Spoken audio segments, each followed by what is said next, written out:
It's live. It's live. Oh, look, and there's already a viewer. Who do you think it is? I don't know, it'll tell you if you like that. It's your mom. But that's probably true.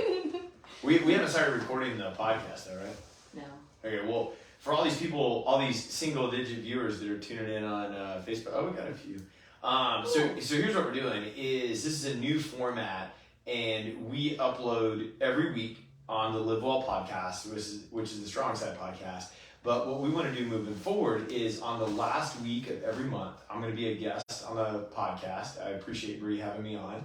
And, no problem. It's going to be super fun, but we're going to be talking about all the things that we have coming up in the next month. So for example, we're going to be talking about all about March today. This will be in the email that'll drop tonight. We're going to stream it live here on the Facebook group. We're going to create some cool clips out of it. And then this will be uploaded to the podcast as well for you to reference. But I'm excited to dive into all the stuff that we got going on in STRONGSIDE in March. And again, thank you, Bree, for having me on.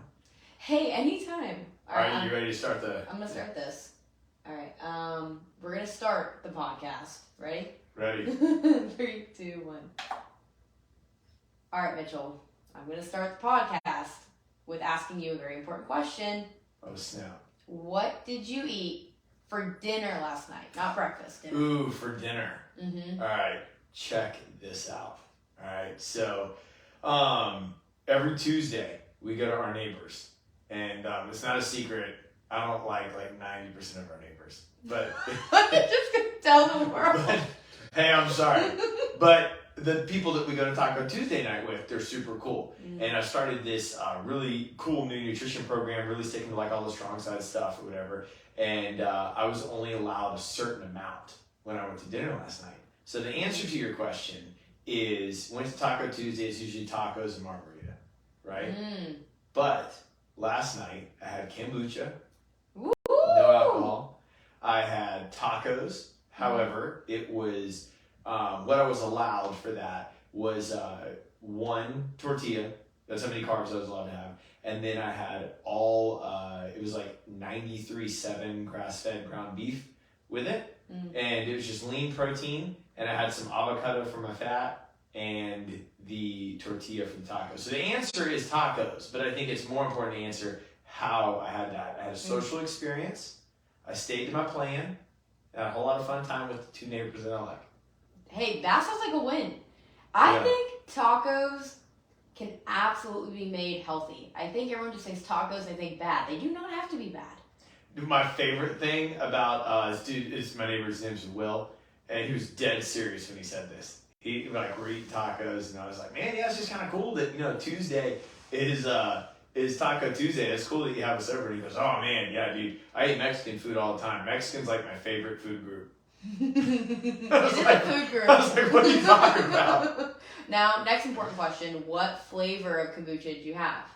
Okay, so I don't know the name of the flavor. But what? How do you? That's the best part. I know, but it's what's the brand? I don't even take my time to read the name of the brand. What's the brand that you and I always get? It starts with S. GT Synergy. So it starts with S. It's called GT Synergy. Got it. Correct. But it's the one that's green and it looks like a watermelon. Like the label of it. Watermelon Wonder. Is it? Yes. Okay, cool. So that's the I just know. I can list any flavor. And I get the big half gallon. You get the half gallon of Watermelon Wonder? Yeah. I've never seen it in that size. Because I'm not paying $5 for a cup of kombucha. No, that's fine. I'm with you. But in the liter size? Yeah, go to Publix. Oh, I don't go to Publix. Yeah. I normally only see them at Sprouts or Target, and that's it. Oh, okay. Yeah. Even though Sprouts is Publix, so you would think that. What do you mean Sprouts is Publix? Publix owns Sprouts. No. Yeah.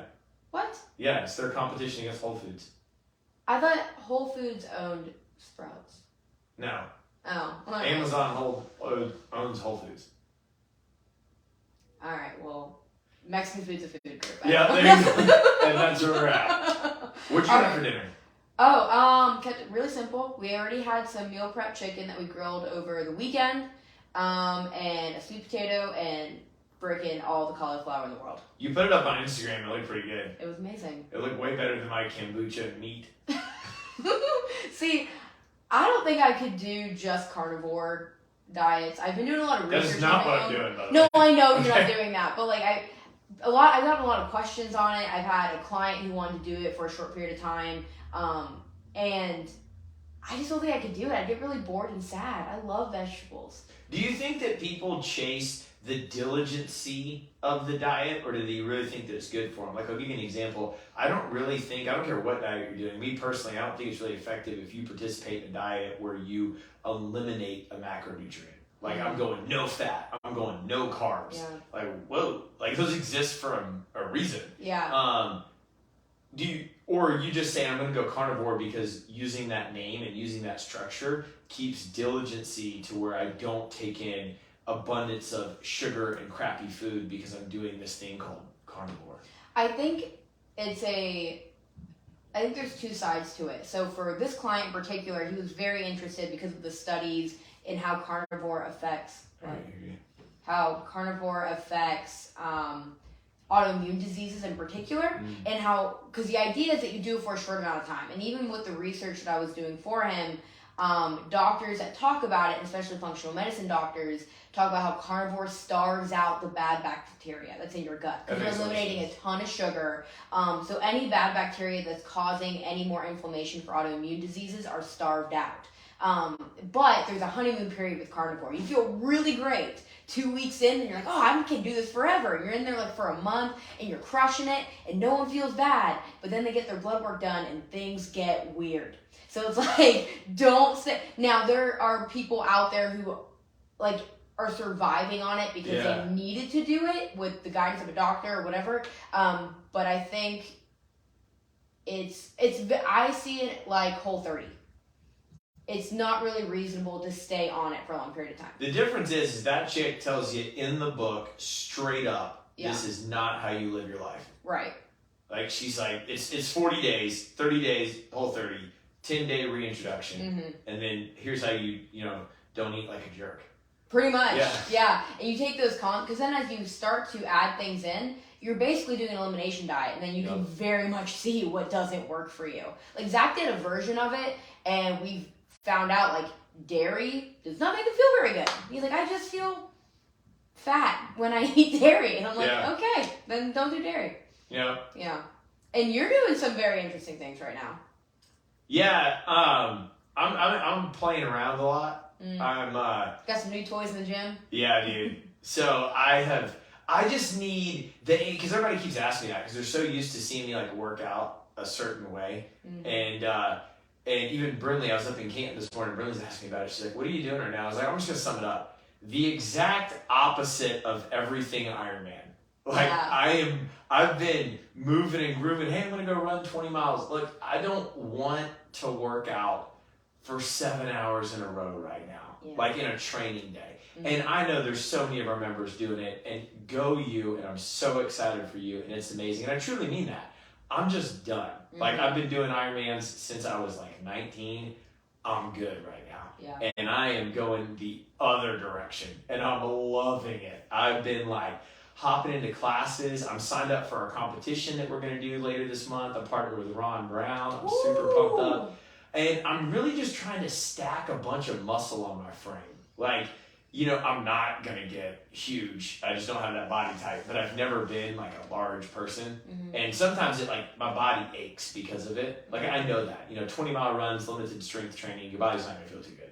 And I've just been doing everything. Big compound lifts, deadlift cycles, back squat cycles. And I'm just trying to stack lean muscle mass. And we got some new stuff that I've been playing with, trying some different types of like dieting and training. And you and I have been working together on the STRONGSIDE nutrition program, and how it's going to be like a levels program. And I've been doing our level 3. Hey, we'll talk about that later. Yeah. But I've been doing like our level 3, which is like our macronutrient deal. And it's just been awesome. It's been nothing but results. Yeah. And because of the training starting last week, I couldn't really get the scale to move. Like, there was a body composition goal that I was trying to get to.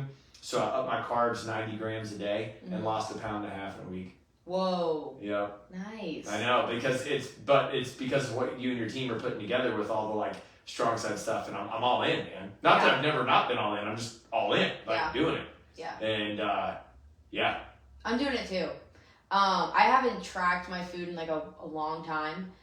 Just because I got like the rhythm of it, and I just didn't really feel like I needed it. But then I felt like at the end of January, I need like a total like reset of everything. Yeah. I was just not feeling good, and I was like, all right, let's just take an inventory of what's going on. And I've been doing this like tracking and eating. Man, I've been eating so many more carbs, and I feel amazing. And I'm like, wow. It's if you use it right, so what I'm really doing, long answer to a short question, but what I've really been doing is macronutrient based diet, which is nothing crazy. It's just it just requires attention. Yeah. And when you put that much attention with it, it freaks people out because they're like, oh, I gotta weigh and measure everything. No, you don't. Yeah. I'm just choosing to do that. It works well for me. Me personally, I do the best under pressure. I do the worst when there's white space in my calendar. That's not a secret. So you have to tailor the diet to the person's needs, right? I do really well with meal prep. Love it. Mm-hmm. So I do a descending carbohydrate diet. So I work out first thing in the morning. I usually train my 5 a.m. client, and then that's my hardest session. Right at 6 a.m. I'm doing some type of lifting, or that's my workout. That's when I'm having the abundance of my carbohydrates. Mm-hmm. So like my first meal today had 100 grams of carbs in it. And then it will decrease throughout the day. Yeah. And my last 1 to 2 meals will have 0 carbohydrates. But I'm eating 35, 40 grams of protein every time I'm eating, and I'm eating one or a half serving of fat in every meal. And so I mean, it's a ridiculous amount of food. I'm just concentrating it around when I'm training. Yeah. And there's got to be a lot of science to it. You got to pay attention to it because it's very easy to go, oh, I'm just working out. I'm just gonna like pound carbs, and then you don't pay attention to what you're doing the rest of the day, so you're just fat. It's like, oh, okay. So yeah, and then it tailors. Like yesterday was a rest day. I just did cardio yesterday, no lifting. So it was like my first 3 meals didn't have carbs, and I only got carbs for the last couple of meals. Oh, you don't have to live that way. You don't have to do it that way. My body's responded really well to it, and it makes me happy. It works for my personality because I'm that such numbers type A person. Yeah. So, which is way different than like Ironman training. I can only imagine. Well, in Ironman training, you're trying to be so consistent. It's usually the same meal size 5 times a day. Oh, okay. Yeah, that works really, really well. You don't ever want your body in Ironman training to reach a depletion point where when you're trying to add lean muscle mass and subtract fat mass, it does help when you go through like a deplete phase, like even if it's just 12 hours no carbs, and then go into like a replete phase. Hit it with 100 grams of carbs. Go lift something heavy. All those muscles, all those carbs sit in your muscles. And you're just pack. Whoa. It's 2 totally different types of training. No kidding. But either way, both feel very detailed. You have to be a very detail-oriented person to be able to hang on. That is not something that I would sit down with somebody on their first day when they're like, I want to get started. And I would say, okay, where's your food scale? No, absolutely not. I am not that detail-oriented. I do enjoy, it makes me feel like I'm in control of my life when I do it. I just seeing like, okay, this is how many calories, and it helps me realize why I feel the way I do more often than not. Why do I feel terrible? I haven't eaten in 6 hours. That's probably why I don't feel so great. And it just reminds me, like, oh, okay, I have to remind myself to eat. I have not eaten enough. Like, for a long time, I was not eating enough, but I felt like I was so inflamed because of it, and also eating the wrong foods, trying to, like, get by on so many things. So it just centers you for, like, a second. Like, this is what you need to look at. Like, what are you actually consuming? And I love my clients because the ones who are tracking right now that are in that stage, they are so honest with me when they track. Like, if they went and to like Burger King, they will track what they got at Burger King. And I appreciate that because they're trying so hard to be mindful. Sometimes they get caught in a weird place and they track it anyway. And I'm like, good for you. Because they're watching. Like, they're being mindful. Like, I know that wasn't the right choice, but I wanted to be honest and I had to put it in there because I just had to remember what happened this day so I can move forward the next day. And I was like, good for you. And that's it. That's the cool stuff. I mean, we won't be able to talk about it on this episode, but that's the cool stuff we'll be talking about that you guys are doing with the nutrition program and like these different levels that we'll have, different plans of attack. But we have other fun things happening in March. Yeah, dude. March Madness. Yeah, let's talk about nothing to do with basketball. No, we're not STRONGSIDE basketball. But programming for this month. Yeah, dude. Let's dive into that because last month, so the beginning of the year with interval weight training, that was a huge hit in January. And then we went to tempo work lower body. And now, where are we going to? Tempo work upper body. Dun, dun, dun. What? Yeah. But it's a staged approach. So what we never veer from is like the science. And what I mean by that is just because something is complicated to explain doesn't mean that you get to decrease its validity or that you don't get to offer it. That's like our programming team and everything that we push, just because something works, if it's hard to explain or challenging to do, it doesn't mean you do less of it. You got to figure out a different way to communicate it. And so it's very, very focused. And what interval weight training did was interval weight training is an amazing way to build baseline muscular conditioning. And you have to identify that word muscular, because if you just say cardiovascular conditioning, okay, I'm just going to go run. And then you can do different ways to improve the cardiovascular conditioning, but if you just run all the time and then I ask you to deadlift and then run, it's like you've never done either of those two things in your entire life. So what are you doing in a mixed modality format? And that's what interval weight training does, because a lot of people train like a bodybuilder on Monday, Wednesday, and Friday, and they train like a marathon runner on Tuesday and Thursday. And they think that they're preparing for everything, but in a real life test, it prepares you for nothing.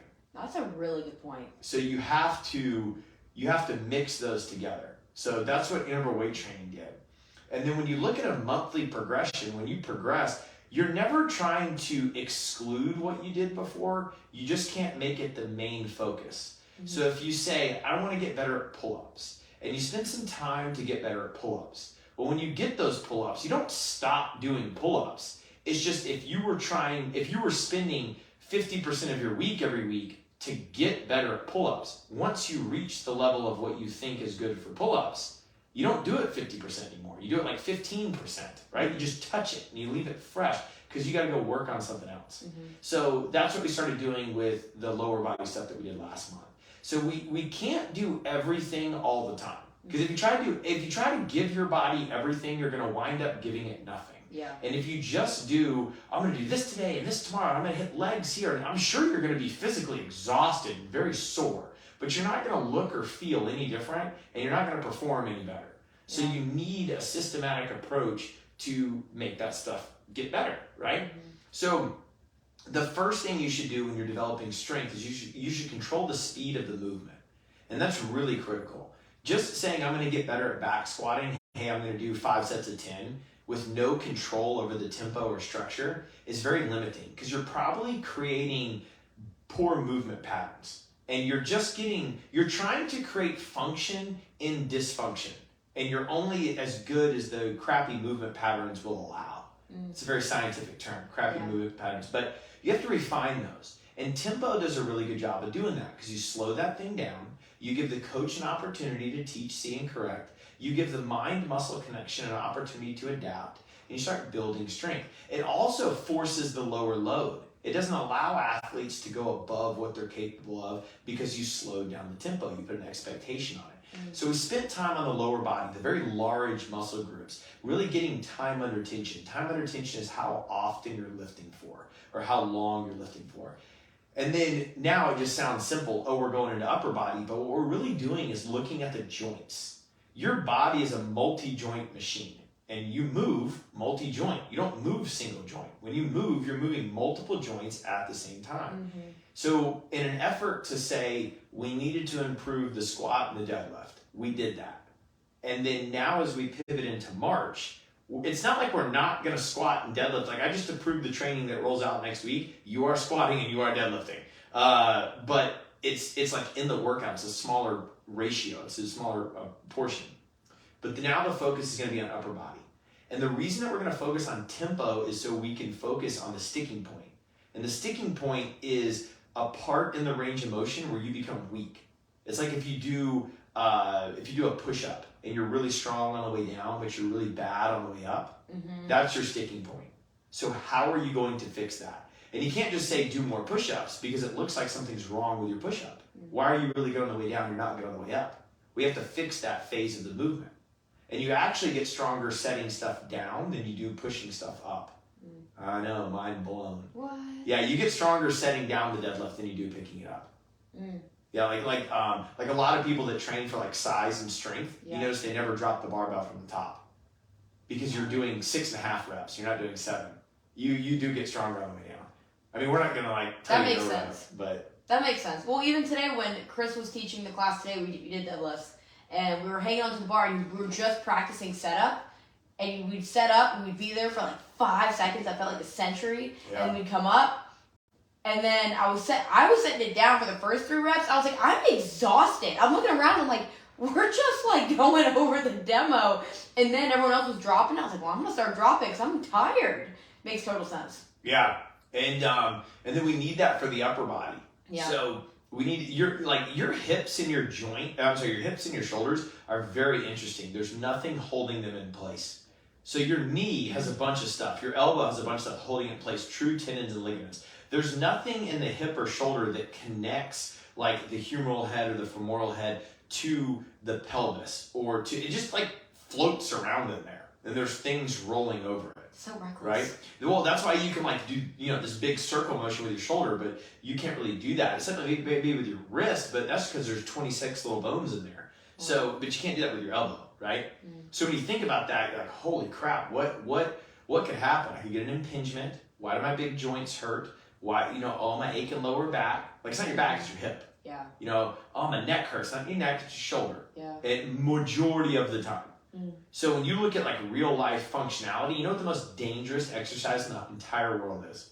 Pick one. What exercise creates the most injuries? Injury being defined as you cannot go to work or gym. It impacts your daily life. What is the most dangerous exercise on the planet? I really think I know the answer. What do you think it is? Bench press. If you didn't know anything about fitness, what do you think it is? If I didn't know anything about fitness. Like, what does the common person think it is? Something crazy. I feel like they think it's deadlift. Deadlift or something. I mean, every time I talk about deadlift, I have people are just like, "Oh, don't hurt your back. Yeah. Breathe. You can't afford it. Like, don't hurt your back." Well, I think we've had this discussion before. It is the bench press. Bench press and ring dips, highest injury rate exercise in the world, because you can do a significant amount of load without any mobility. So you do not have to be able to raise your arms above your head, but you can put 400 pounds on the bar and try to bench it. Crazy. So when going back to creating function within dysfunction, you're just trying to load the position. So if you don't take time like we're doing in March to slow the thing down and focus on the speed and tempo of the movement first, you're just trying to take this broken door hinge and slam it as many times as you can, right? And you're not engaging the right muscles, you're not doing the right thing. Yeah. And that's why people get so hurt on it. Wow. So we're going to find our sticking points. Yep, you're going to live in them. Yeah, no kidding. And then also, too, even though it's only March, with the finding sticking points and pull-ups and everything, it's preparing us for Murph. Yes. Where everyone gets really excited about Murph. Yeah, and I'm really pumped up for that because when you see like all the marketing and stuff that came out and the email that's going to go out tonight talking about everything we got going on in March, and it says like preparing for Murph. We're still going to do Murph Prep Monday. That's like been a big thing. Don't worry about that. But when you start leaning into that towards the end of April and going into May, the Murph Prep Monday is saying, I have a conditioned body. Let me go take this conditioned body and express it and get really used to the thing. Can you remind everyone what Murph is? Yeah. So Murph is an annual workout that we do. It's a workout named after Michael Murphy, who is a Navy SEAL. He passed away in Iraq, and it's a great, great heroic story. We can dive into all the details later, but that's kind of the gist of it, right? And he used to do this workout before every deployment. And it used to be called body armor because he did it in full gear. And that's why it's recommended that you wear a 20-pound vest. That's why you're wearing the vest. And you run 1 mile, and then you do 100 pull-ups, 200 push-ups, 300 squats, and then you run another mile. And our community comes together. We get like these Murph shirts. We donate all the proceeds to charity, the Michael Murphy Foundation, and it sends that Michael Murphy Foundation raises money. He went to Penn State, and it raises money for scholarships to Penn State. Really cool. So it's a great, great cause, but that's what it is, right? And anyone can do it. Like, there's adjustments for this workout. We do half Murph. We do everything. Rewind to Matt Fisher's podcast. Oh, man.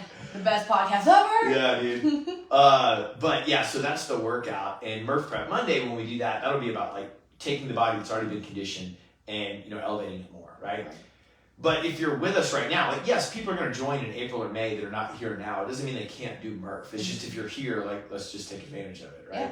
So what we need to do is eliminate those sticking points in the movement so your squat becomes better, your push-up becomes better, running isn't super challenging, stuff like that. And it's a way to start building the base. If you want your peak to be Murph or whatever the thing is, you can't get a good peak without a big base. Mm-hmm. And if you don't spend time building and laying the foundation, it's like building your house, man. They spend months grading and laying the foundation and building the basement, whatever they gotta do, and then your freaking frame's up in 24 hours. Right, that's the like part. You gotta build the base, and it's about finding those sticking points, building good quality push-ups, building good quality squats, building foundation. So when you go for speed and you want to crush it, it's there to pull from. Absolutely. And then even when you're talking about a conditioned body and how we're conditioning in workouts, I kind of want to segue into the RPE chart. Yeah. Let's go ahead and talk about that. So this is a new thing that we're doing. Well, it's not a brand new concept. It's just how we're elaborating what we're currently doing. You want to dive into that a little bit? Yeah, I'm super excited about it. So the RPE chart stands for rate of perceived exertion. And before we dive into actually how it works, we are a blend. We know that. Life isn't linear, and our programs aren't linear. And a lot of good training philosophies or methodologies come from linear training, meaning the same thing all the time. And we're not that. We're mixed modality. And we're mixed modality because, well, it's fun. It's very fun. It constantly challenges the athlete. It constantly gives progress. But we don't do our exercises different than anybody else. Like, we don't do burpees different than any other gym. We don't deadlift different than any other gym.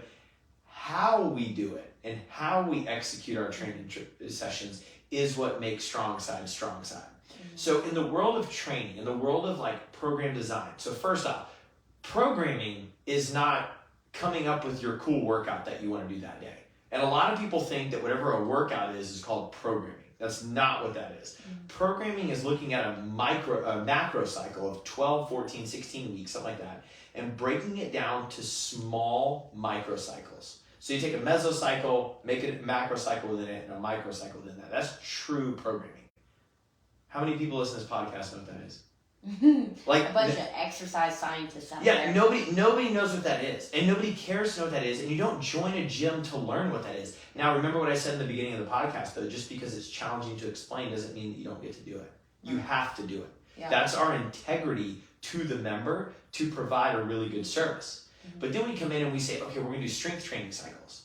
Well, we know that a really good strength training cycle is going to be built on percentages and progressions and loading and deloading and how long you're going up and how long you're going down. All that truly matters. But again, we're dealing with the general population. Do you think they have a 1 rep max deadlift? Like, is their body even capable of doing that? I mean, is the athlete even interested in doing that? Will they even remember it, right? And then you have to look at heart rate training. First off, heart rate training isn't even effective. Like, it's not an opinion, it's fact. I don't really care. But it's like, it's only effective in a linear progression. Your heart rate, when people do this, and I was a metabolic technician for 5 years, when you do this and you measure people's heart rate, you're measuring it on the thing. You're measuring them running, you're measuring them biking, you're measuring them do whatever. The data completely changes when you have somebody, okay, I got my test when I was running. Okay, cool. Do 15 burpees, 5 pull-ups, and then go run. Your zones don't even matter anymore. You changed the measurable, right? So it's like, well, heart rate, maybe, but even again, that's linear, right? So we have it's kind of like, like just the things that people also hear too.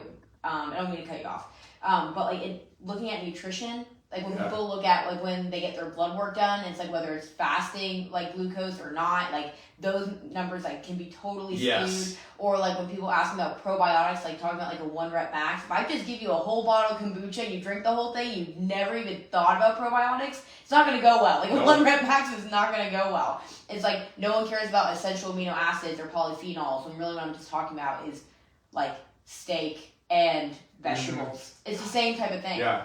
It's just like, it's what you already kind of hear, but then the science behind why the simple things matter so much. But you have to, the thing is like if you talk about nutrition or talk about StrongSide, there has to be this level of trust. Mm-hmm. So we understand that our members come in and there's a vision they have for themselves. They say, hey, look, in this hour, I am trusting that you're going to get me closer to my goals. I have a vision of what I want to get. We try to be clear in the body that we're trying to achieve. Hey, if you come to StrongSide, your goal is to be a bodybuilder, you're not at the right place. Yeah. Like, so we try to talk about, hey, we're trying to build functional human beings. We're trying to preserve functional capacity. Okay, well, what does that mean? It's in these 5 pillars of functional capacity, blah, blah, blah, like our whole deal, right?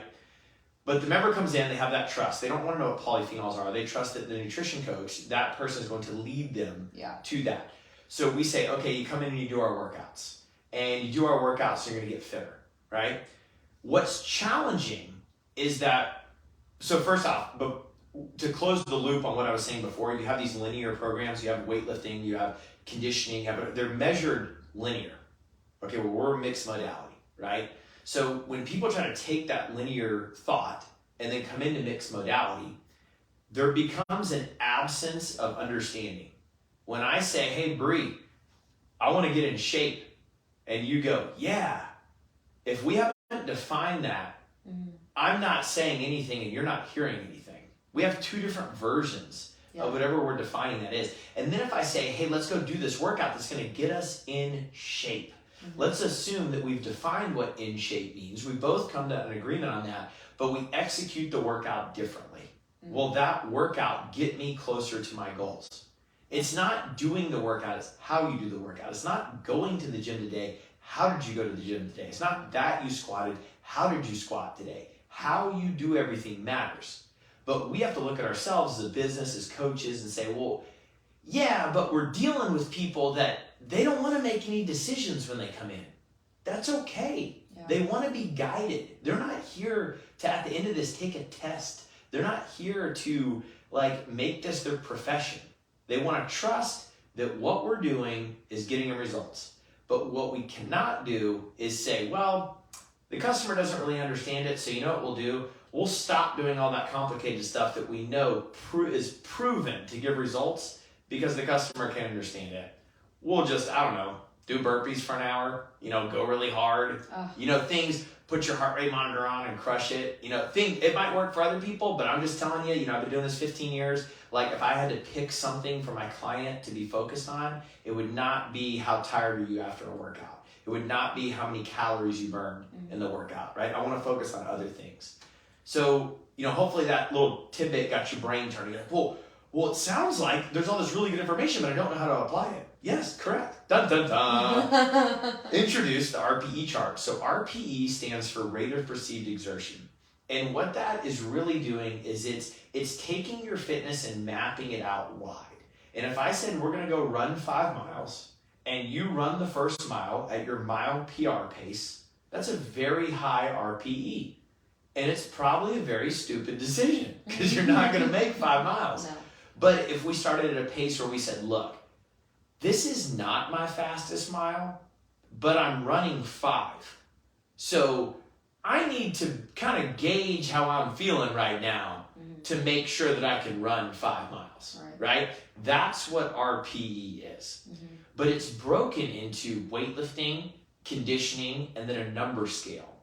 So let's start with the number scale. First off, these are actual RPE charts. And we've made this, me, Bree, and Carrie sat down, mapped this whole thing out, got a lot of feedback, and we wanted something that was going to resonate with our team.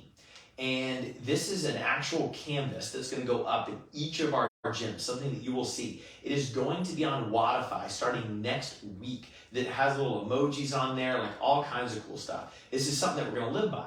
Let's start with the number scale. So we took it, we graded it on 1 through 10.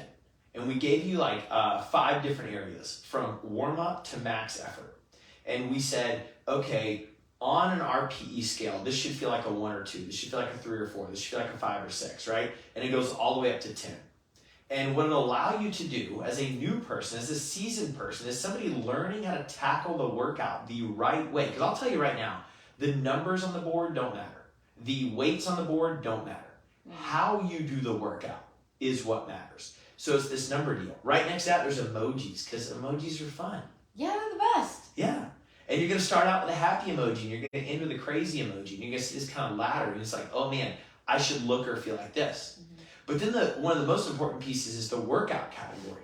We came out with these workout categories, Rev, Grit, Clang and Bang, and Spicy, about 1.5 years ago. And it was a way to explain intention. It was a way to get all of our members together and say, look, this workout needs to fit this category, so you execute it this way. Because all workouts are not created equal. Just because you go heavier, if you miss the intention of the workout, you will not get the results of the workout. Mm-hmm. And then you'll be like, why is my body changing? Or why isn't it changing? Because you're not doing anything remotely close to what you're supposed to be doing. You're just really tired. Right. There's such a misconception around just going as hard as you can until you want to throw up. Yes. And that means that you did a good workout, and it does not. No. And the whole fitness business is pivoting completely outside of it. Like, people are finally starting to realize, like, moderate levels of intensity, intervals, weight training, mm-hmm. blah, blah, blah, whatever. Thank you for posting that, everybody. Yeah. Well, I mean, I think you were in the CrossFit world far more than longer than I was, like, even knowing it existed. But my conception of it was like, oh, that's the sport where everyone goes really, really hard, and then together they all throw up in a bucket together at the end. So this does kind of tie into the workout categories a little bit, talking about that. Like, I come from not knowing what CrossFit is to got into CrossFit like 2007, just like deep into it, right? And what it did really well was got people to understand that intensity is king. Like, you need to know what your level of intensity is. Mm-hmm. But CrossFit's done some amazing things, but it's exercise, it's not training. Mm. And what a lot of people don't know is, think about this. You can name everybody who won the CrossFit Games from 2008, which was Jason Khalifa, shout out, my man, till now, mm-hmm. right? Nobody can ever name the guy who won the first CrossFit Games in 2007. That's so sad. Yeah, his name's James Fitzgerald, and he was blacklisted from CrossFit. Hey, is that your middle name? Yeah, shout out. But what he did is blacklisted? He was blacklisted. Him, Rob Wolf wrote the Paleo Solution. He's a biochemist and stuff. There's an organization called GORK, G-O-R-K, that you can look up. It's the 4 people that owned like the first 10 affiliates that got blacklisted. Oh. And what they did is, James Fitzgerald came to Greg Glassman and he said, hey, I'm sure Greg's got some other plan or version of this story, but whatever. And he said, hey, rather than just doing Fran, what if I came up with a training program that got you better at Fran?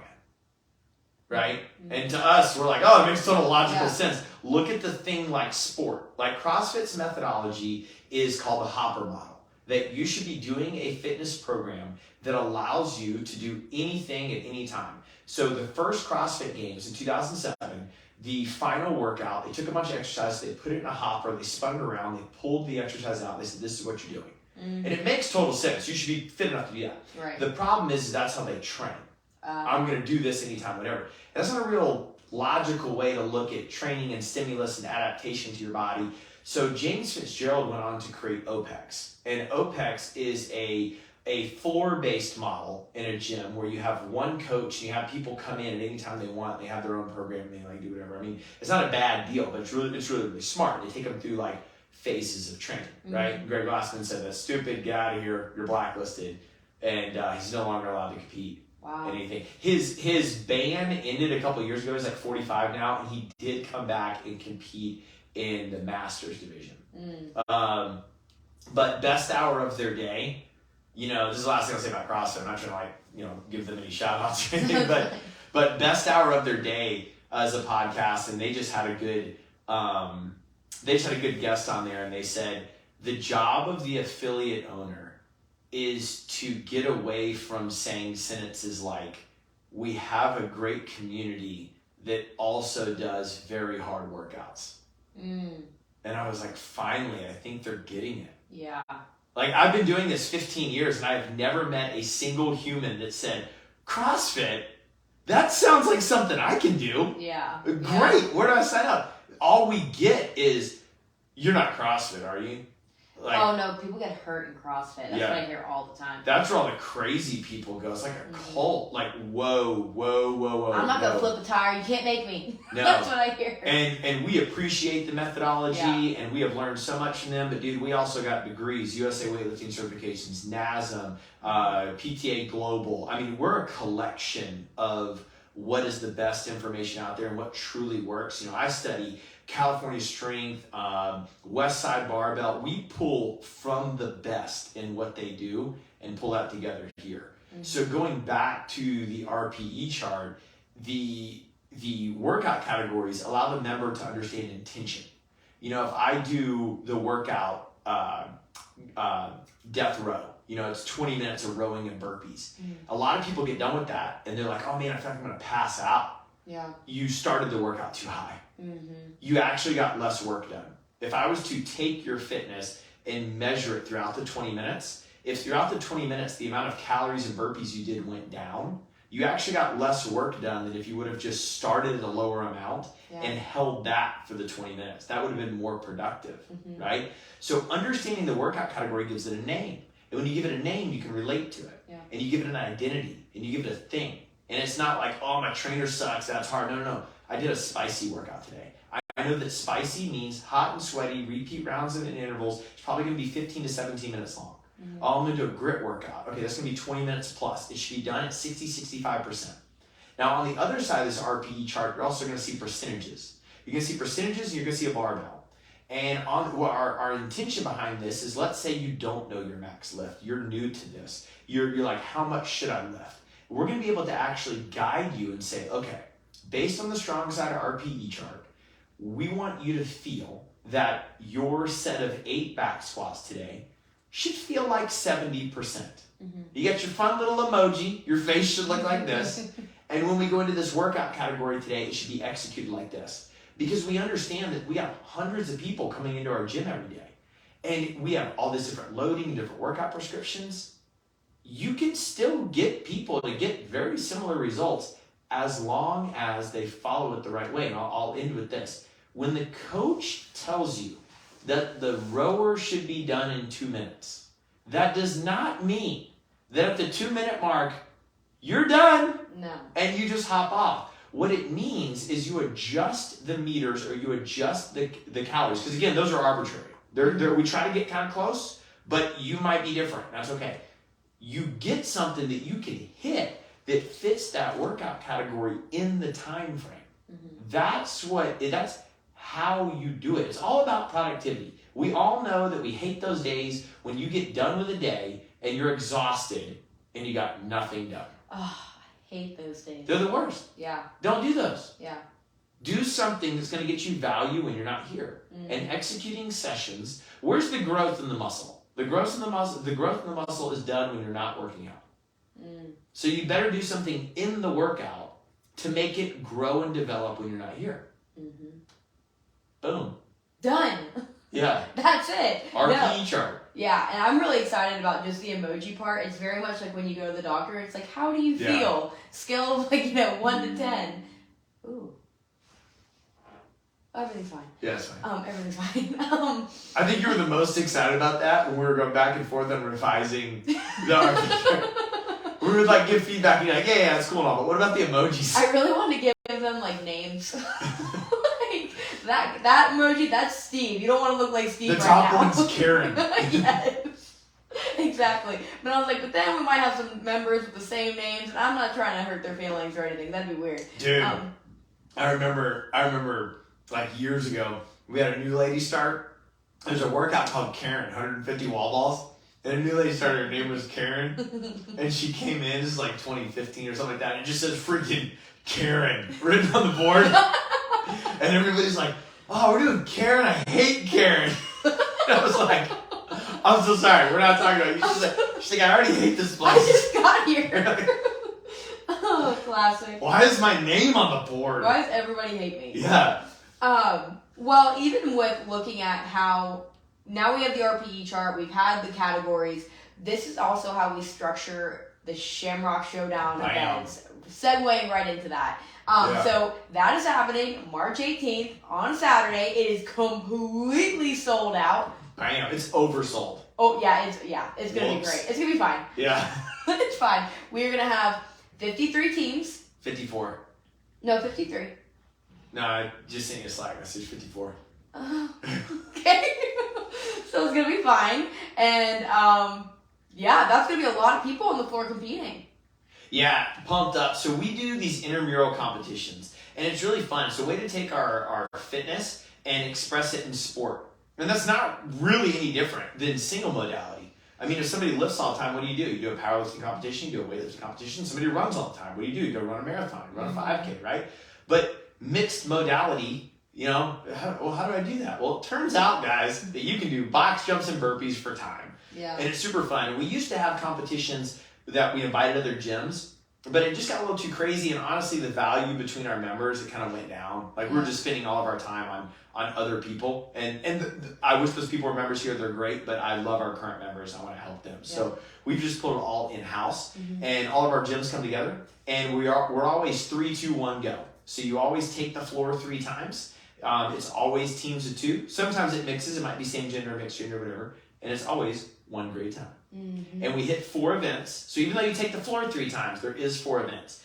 And there's 1 event per workout category.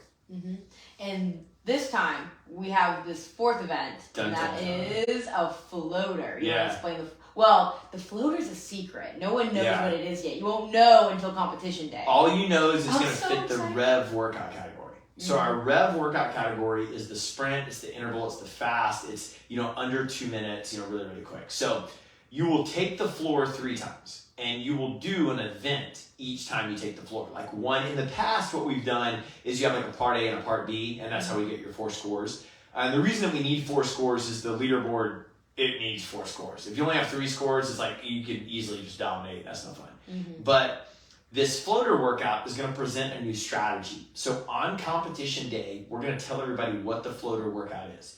We said that it's going to fit our Rev workout category. It's going to be very short. It's going to be very fast.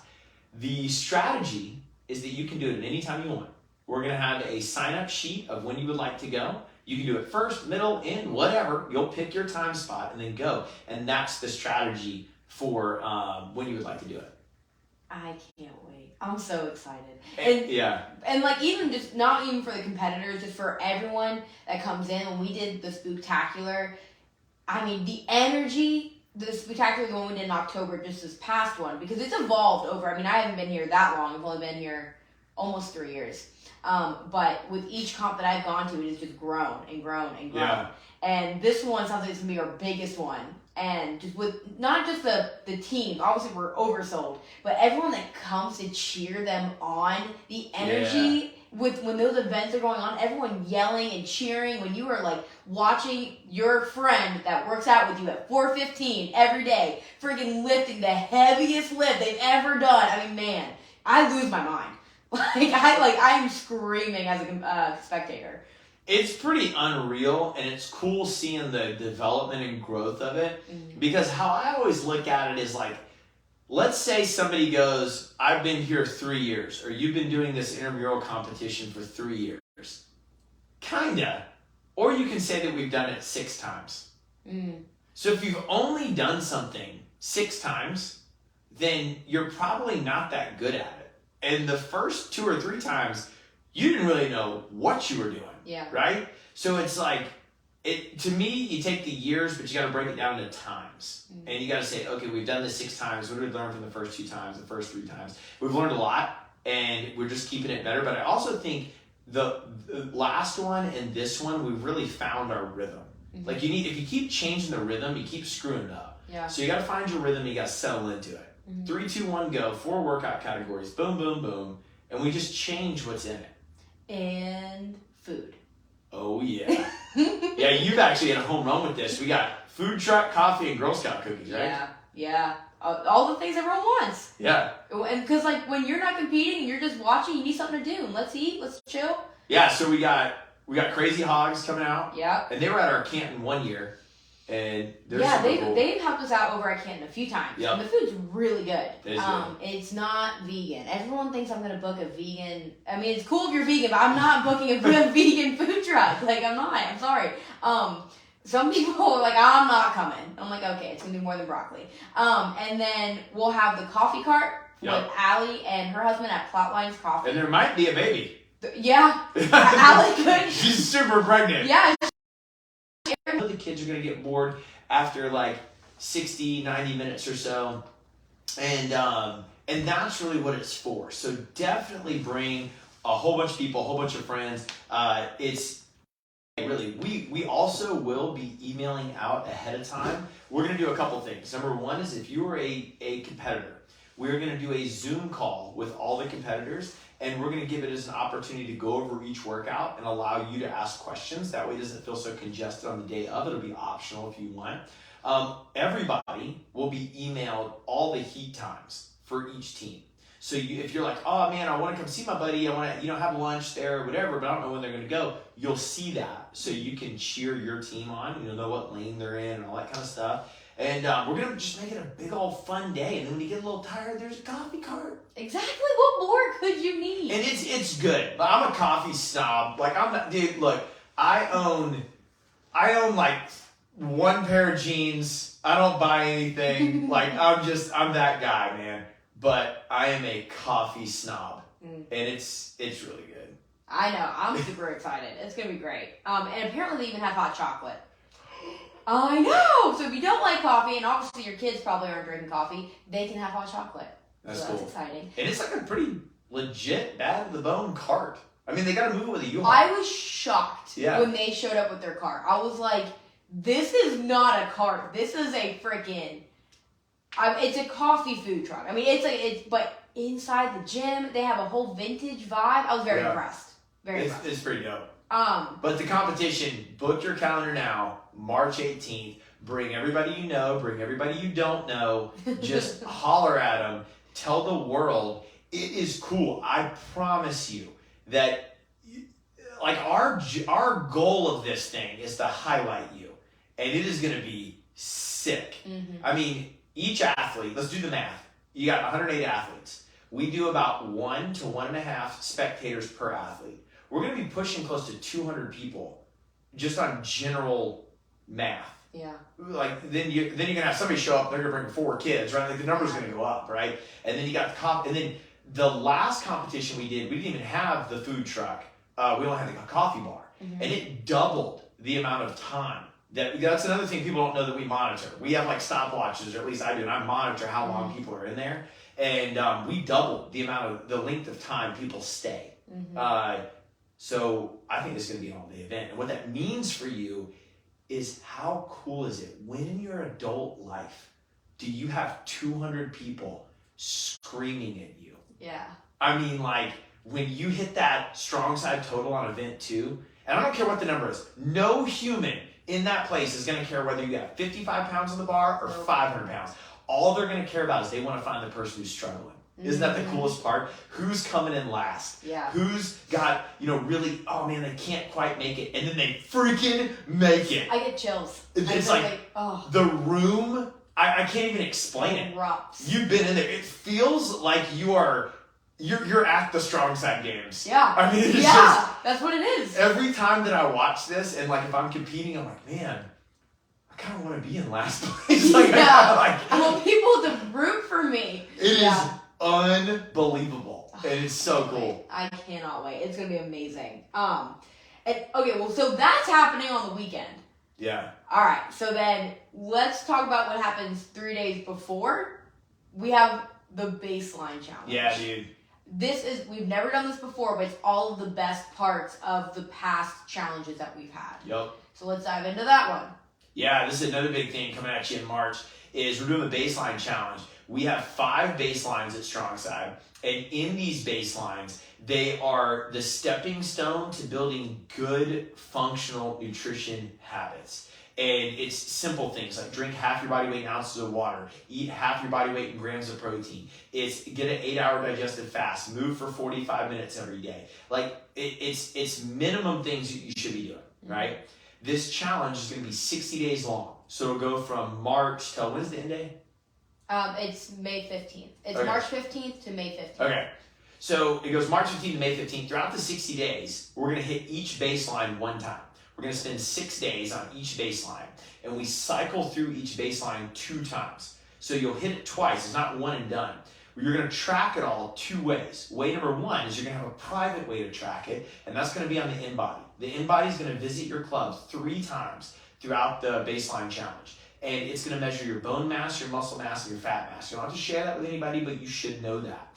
Then publicly, you're going to be able to track it on the Wodify Rise app. And you're going to get points throughout hitting each baseline every day. There's going to be special pop-up days that Bree will talk about in a second where you'll be able to hit this and get some more points or whatever. And then every 2 weeks, we're going to do a drawing. And we're going to do a drawing and we're going to give stuff away. Yeah. But the stuff that we're going to give away is going to be localized per club. Because here's the coolest part. You are in a challenge throughout all StrongSide Nation, but we're localizing it to your club. And Roswell's competing with Roswell. Johns Creek competing with Johns Creek. Canton with Canton, and Woodstock with Woodstock, because you want to compete against people you know. And each club throughout the 60 days is going to have a Move Well event, a Fuel Well event, a Live Well event. And in the first 20 days, you're going to tackle your Move Well event. Your club manager and their team of coaches is going to put together their own specific, their own cool Move Well event. Each one's going to be different because each club's different. And they're going to find something that works for them. The second 20 days, you're going to go through a Fuel Well event where the nutrition coach puts something together talking about our 5 baselines. And then we're going to end with the Live Well event where we all come together as a community. This is where you're going to get a super cool StrongSide swag bag. You're going to get your t-shirt that you get with doing this challenge. And most importantly, we're going to recognize the people who dominated the sucker, got high amounts of points.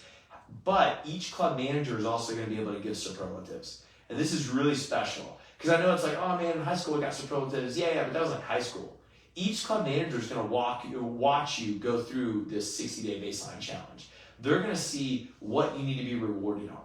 And they're going to spend some time acknowledging the people who need to be acknowledged at the end of this deal. We're going to come together as a community. We're going to come together. We're going to eat some good food. We're going to hang out. And that's how we'll celebrate the Live Well at the end. But what this really is it's a challenge, but it's also an evolution in our nutrition program, where as we go through this, I'm going to be doing a webinar. Bree's going to be doing a private webinar for everybody that's signed up in the challenge, which we'll talk about in a second. I'm also going to have an additional webinar that'll be out there, and you're going to see us talk about the 3 phases of nutrition coaching and how baseline is phase number 1, and then we have phase number 2 and phase number 3, and what that actually means. And could you talk on that for a second? Yeah. Where do you want to start? Well, talk about your webinar. Okay. Talk about, okay, if I do this challenge, what do I get in this webinar? And then just allude to what we're doing with phases 1, 2, and 3 in our nutrition coaching. Okay.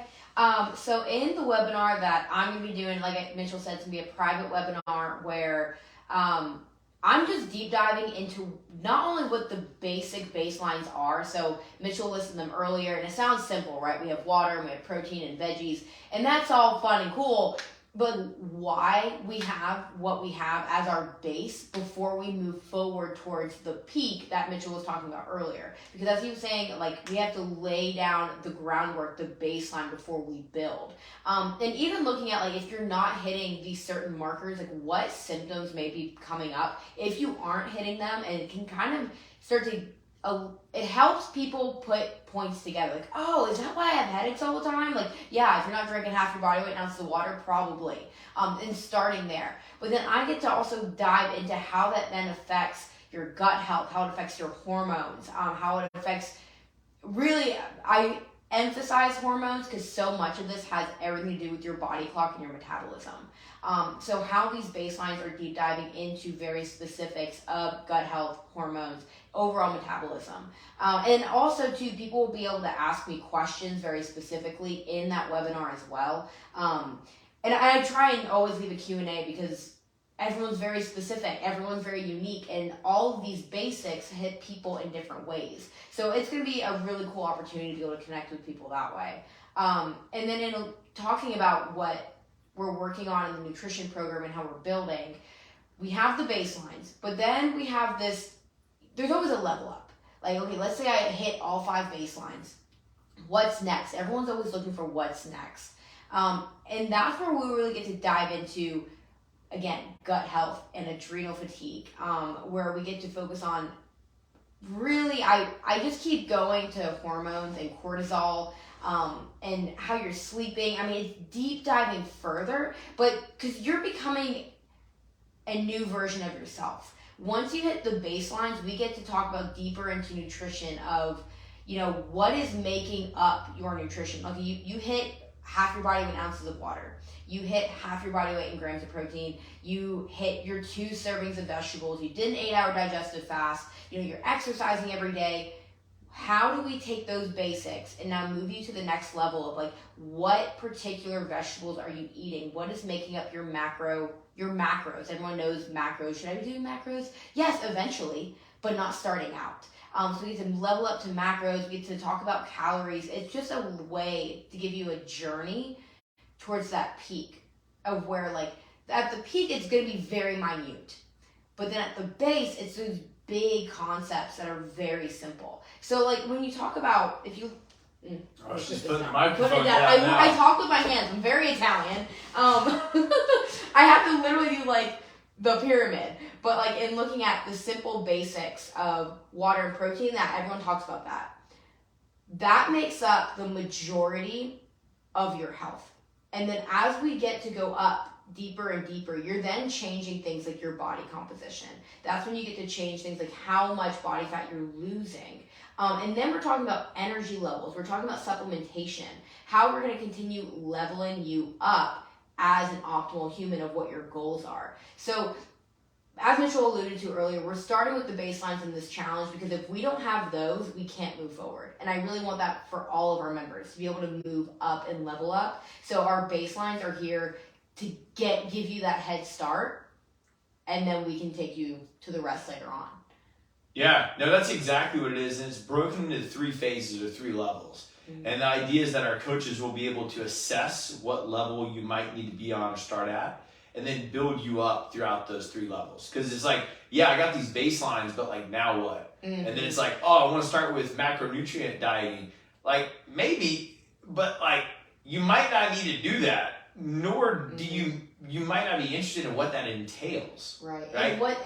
And what makes up those macros is like what's really important too. Yes. Like the context. You can make anything fit into your macros. Yes, my God. You're already not going to reach your goals if you're like, I'm going paleo, and the first thing you do is make paleo brownies. Correct. Like, it's still a brownie. Yeah. And everyone who wants to, and I'm not hating on these diets, they work for a lot of people. But people are like, I'm going to go keto, and they throw cheese on everything, and then they go to all these keto snacks. Like, oh, there's keto anything out there. And now there's all these data points about how erythritol is killing your gut bugs and how it's giving people strokes if you eat too much of it. And it's like, excellent. So that's in all of those keto snacks out there. And when you just it's keto and it fits into my macros, great. But what are you doing to your health? I think it's a small thing that gets overblown. Like, this got some marketing or leverage behind it. Mm-hmm. May help you lose weight. I'm not here to like dog it. It's just like, it's like squatting's good, but not if you do it every single day with twice your body weight. Right. Like, you're going to blow out some knees really quick. And I see it in I see health and I see body composition as 2 different things. I know a lot of people who look amazing who are a train wreck on the inside. But I know a lot of people who like aren't the most chiseled people in the world, but they are extremely healthy. Their blood work's beautiful. And that's how you have the flexibility and leverage in these different phases to really dial those things in. Like in establishing a proper health line, a proper baseline, and then we get to really refine into what those bodily aesthetic goals are.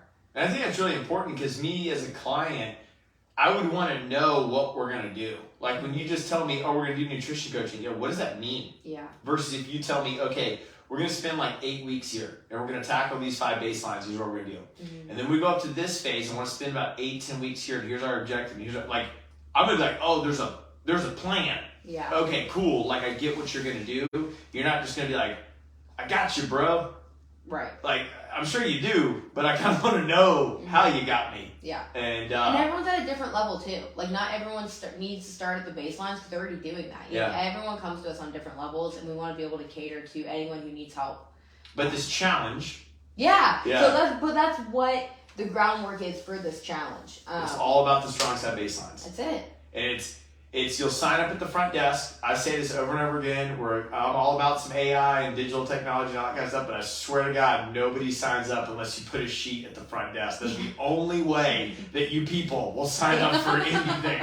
So there's a sheet at the front desk. You sign up, $30 per person, and that $30, first off, it gets you a t-shirt. So, done. And so you get the t-shirt, but it also gets It'll be waiting for you at the Live Well party at the end. Bam. Yeah. And you get the t-shirt. It also gets you the private webinar with Bree, which you're going to have like a workbook and all this kinds of stuff that you'll go through. It's got the Move Well, Fuel Well, Live Well events that are only going to be accessible to the people in the challenge that will be run and curated by your club managers, coaches, and nutrition coaches at your club. So like Canton's going to be doing a different one than Johns Creek, and that's okay. That's going to be what that community wants. You're going to get private Facebook group access so you can like ask questions, get feedback. You're going to get a lot of email content, communication, and tips that'll go out throughout it. You're going to get a supportive group throughout the Wodify Rise app. You do have the personal accountability of just also, you know, outside of everybody always wants to say, what do I get in the challenge? But you also get you're doing it for you. Like that's what you get. You get that I did something for me and I saw it through and I did success. Because you can absolutely do this anytime you want to by yourself, anytime you want, but you're not. Yeah. So how about you sign up for it and you do it? And like that's how I've always viewed it. Like people make fun of me and Kim because like we'll do an Ironman, that's $800. That'll hurt. And then I know. And then you pay all this money to do the race and the next day you go stand in line, you pay $130 for your freaking windbreaker, but it says finisher on it. Yeah. Right? But it's like I'm not really concerned about what Ironman's going to give me. It's going to give me that finish line.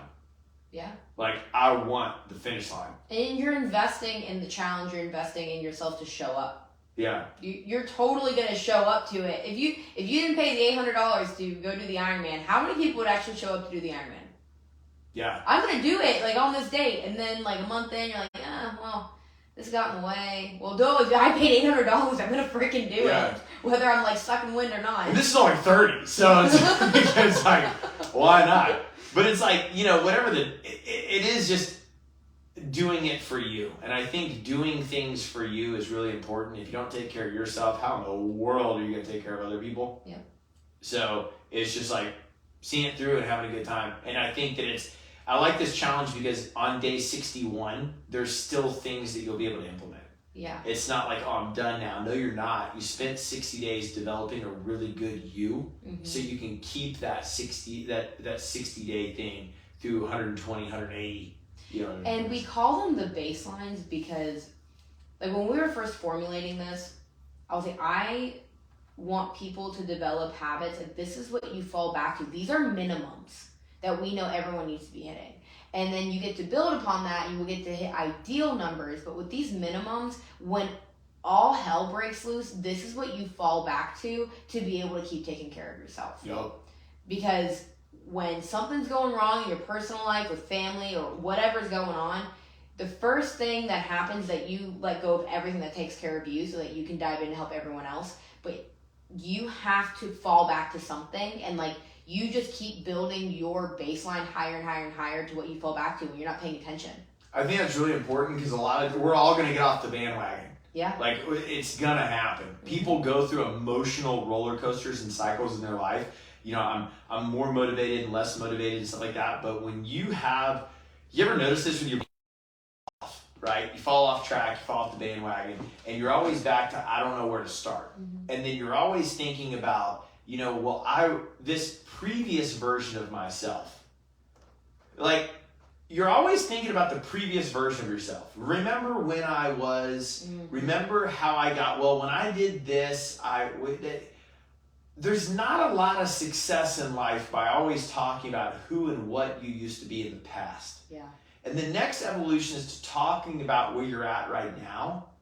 But the best evolution is to talk about where you're going to be in the future. Mm-hmm. And if you fall off the bandwagon and you know that you have these baselines to fall back to, I know that if I fall off the bandwagon, I don't ever compare myself to what I used to be. I'm immediately concerned with what I can do now to be better than I've ever been. Mm-hmm. And what can I lean back on these baselines to get me started with? Because, yeah, I might have fallen off the bandwagon 6 months ago. I'm going to go blow that guy out of the water. I'm going to go be better here. Mm-hmm. Boom. Yeah. I like it. Anymore. I'm signing up. Double for you. Yeah, perfect. I want 2 t-shirts. Well, hey, that's... Okay, I say that's it for March, but that's everything for March. That is a jam-packed March, baby. Yeah, it's 3 main things, but it is just everything. I can't wait. Yeah. Super excited. Yeah, thanks for having me on. I can't wait to hop on in March. Get ready for April. Yeah. It's going to be legit. Sweet, y'all. Well, hey, thank y'all so much for listening on Facebook and on the podcast. We're doing both at the same time. Super fancy up in here. I hope y'all have an awesome day. Remember, on March 6th, which is Monday, this upcoming Monday, that is when we will start the sign-ups for the Baseline Challenge. So go to the front desk of your local club, sign yourself up. We'll get you going. That's right, because you people won't sign up any other way than sheets at the front desk. And we'll see you at the Shamrock Showdown with all the food. Thanks. Bye. Boom.